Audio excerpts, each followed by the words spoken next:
Aeneas Hawkins is here. How do you evaluate Saturday? Yeah, it's tough, right? Because, there are no moral victories in college football, man. This is an unforgiving game. But, realistically, I think for 3.5 quarters, those guys really battled their tails off. I saw both sides of the ball do some good things. They played physical, man. They competed, as they always do when they play Ohio State. Those guys seem to get up for that game. Just wish they could have found a way to go win that game at the end there. All right. When you watch a game, do you watch the totality of the game, or do you find yourself locking in on line play because of the position you played? Yeah, it's a little easier when the offense is on the field. I'll kind of watch from a fan's perspective there and just watch them play. But when it gets to crunch time and the defense is on the field, of course the first thing I'm looking at is the D-line. Those are my guys, the front seven. And then when the ball goes in there, just like everybody else, then my eyes go to the secondary. So it's a little bit different probably. You get into a game like that, and there's 9 minutes to go, and you're in the lead. What's a sideline like when you get a moment and go in front like that? And then what does the determination then become for the defense in a moment like that? Yeah, obviously, as you may expect, it gets electric. Going into that last segment there with the lead, in control seemingly, everybody's jumping. And defense specifically is it's a group that's so contingent on energy and contingent on people playing hard and being passionate about what they're doing. So, having a lead when you're not supposed to have the lead just fires that group up. And there's really no other way to describe it other than just passion and energy. How much of what we saw after that is really a testament to Ohio State and what they're capable of? Yeah, I think it just goes to show the type of ceiling that they have in comparison to 99.9% of the other teams in the country. Most other programs can't play as they did the first 3 quarters and keep it close and then take the top off like they did. And again, the talent level really seems to just take over at the end. I hate to be so general, but, we talk about, watching the defensive line play. At the end, I just didn't see a whole lot of pressure on C.J. Stroud. He was so comfortable back there. And then guys like Marvin Harrison Jr. do what they do. So I definitely think it speaks to the talent that they have in the program. Sometimes, and this is only just a generality, you feel like, quote, the adults, coaches and so forth, and they got to get back to work, but they take it really hard, and sometimes the players seem to bounce back easier. Is that, it's a generality I just made, is that true or not? I think people just maybe don't see how players kind of go through their week. Obviously, it hurts to lose, coach, player, fan, but the players feel it too. But at the end of the day, when Tuesday comes around, you're on to the next. You got to go and prepare for your next opponent. So it kind of creates a short window right there where you can't really be upset for too long. You have to find ways to move on and improve because if you sit around too long in the same place, you get beat twice by the same opponent. And that's something that we heard Coach Franklin say after the Michigan loss. I'm not concerned that's something that the coaches or the players will struggle with, though. Okay. You look – Sean's been the quarterback and continues to be the quarterback, obviously. Give us just a locker room feel about how you feel about, the guys and how they feel about Sean Clifford as their quarterback. Yeah, there was never really a time, as I've seen it, that anybody in that locker room questioned Sean Clifford as a leader. 6-year guy. Those guys will battle for him through the ups and the downs. There's never really been a question, and to me, that's the most important thing. I'm sure Sean hears the jeers that he gets from the crowd sometimes. He hears what the Monday morning quarterbacks have to say, but he's going to continue to show up and prepare, and as long as he's doing that, I don't think there will be a time those guys don't buy into Sean Clifford. And again, just evaluating his body of work over the course of the season, it's been primarily positive in terms of the numbers he's putting up, the way he's leading the offense. And I think his work is what's keeping the team bought into him. And that's the reason I brought up the question. You can give everybody the locker room perspective. Oh, what happens in the locker room? Well, guess what?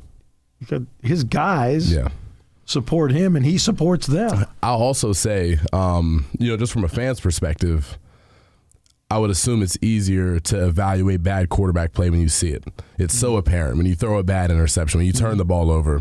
The guys in the locker room are watching film of everybody.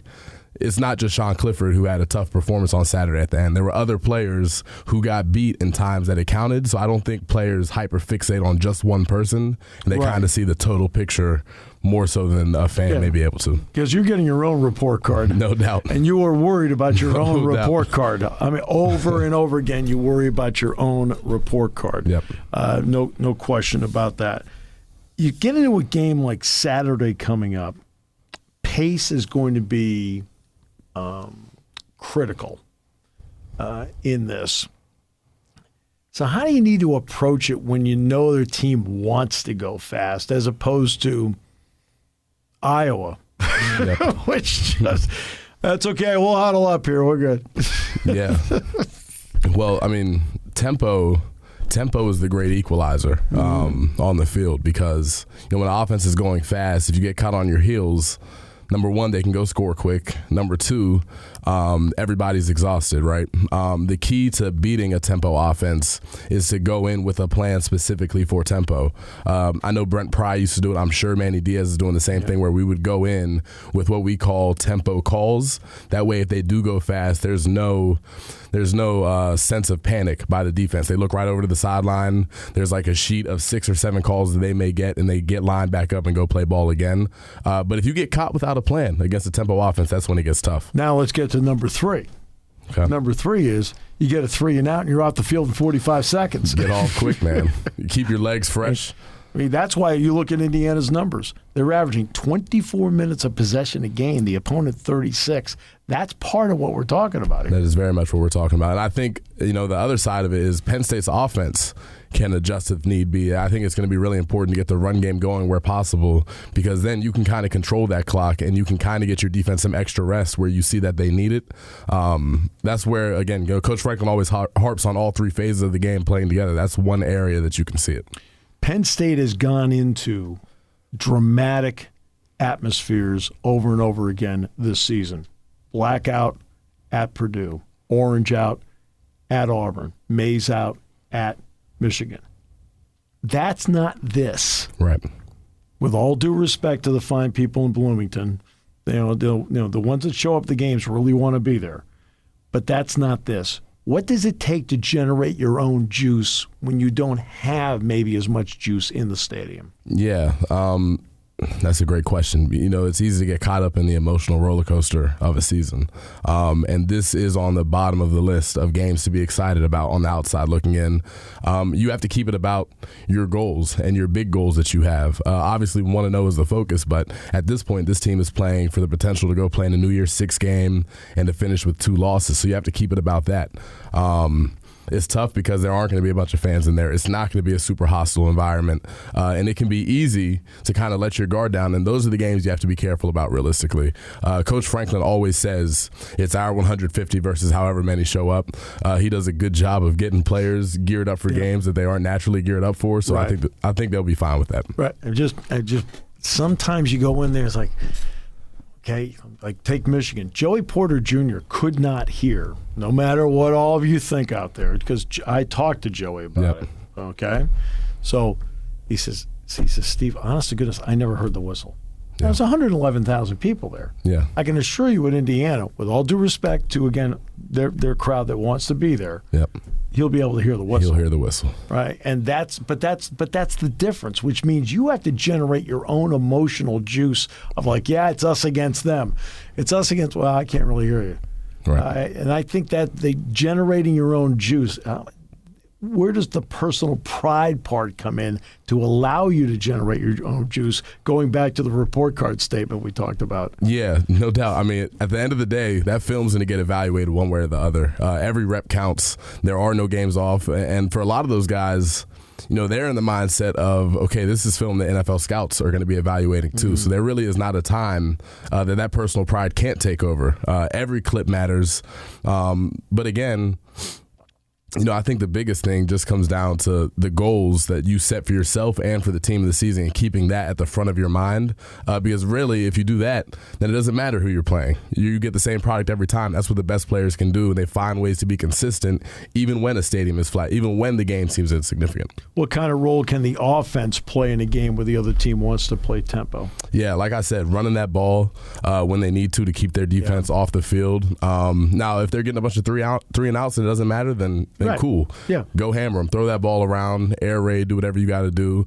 But again, finding ways to control that clock, keep their offense off the field, it's going to help everybody involved. Then get some takeaways. 100%. Getting some takeaways. That's one thing in this game against Ohio State. You're talking about for the first 51 minutes of the game, Penn State gave up a touchdown and 3 field goals to that offense. That's it. Yep. Right? But they didn't get a takeaway. Yep. Right?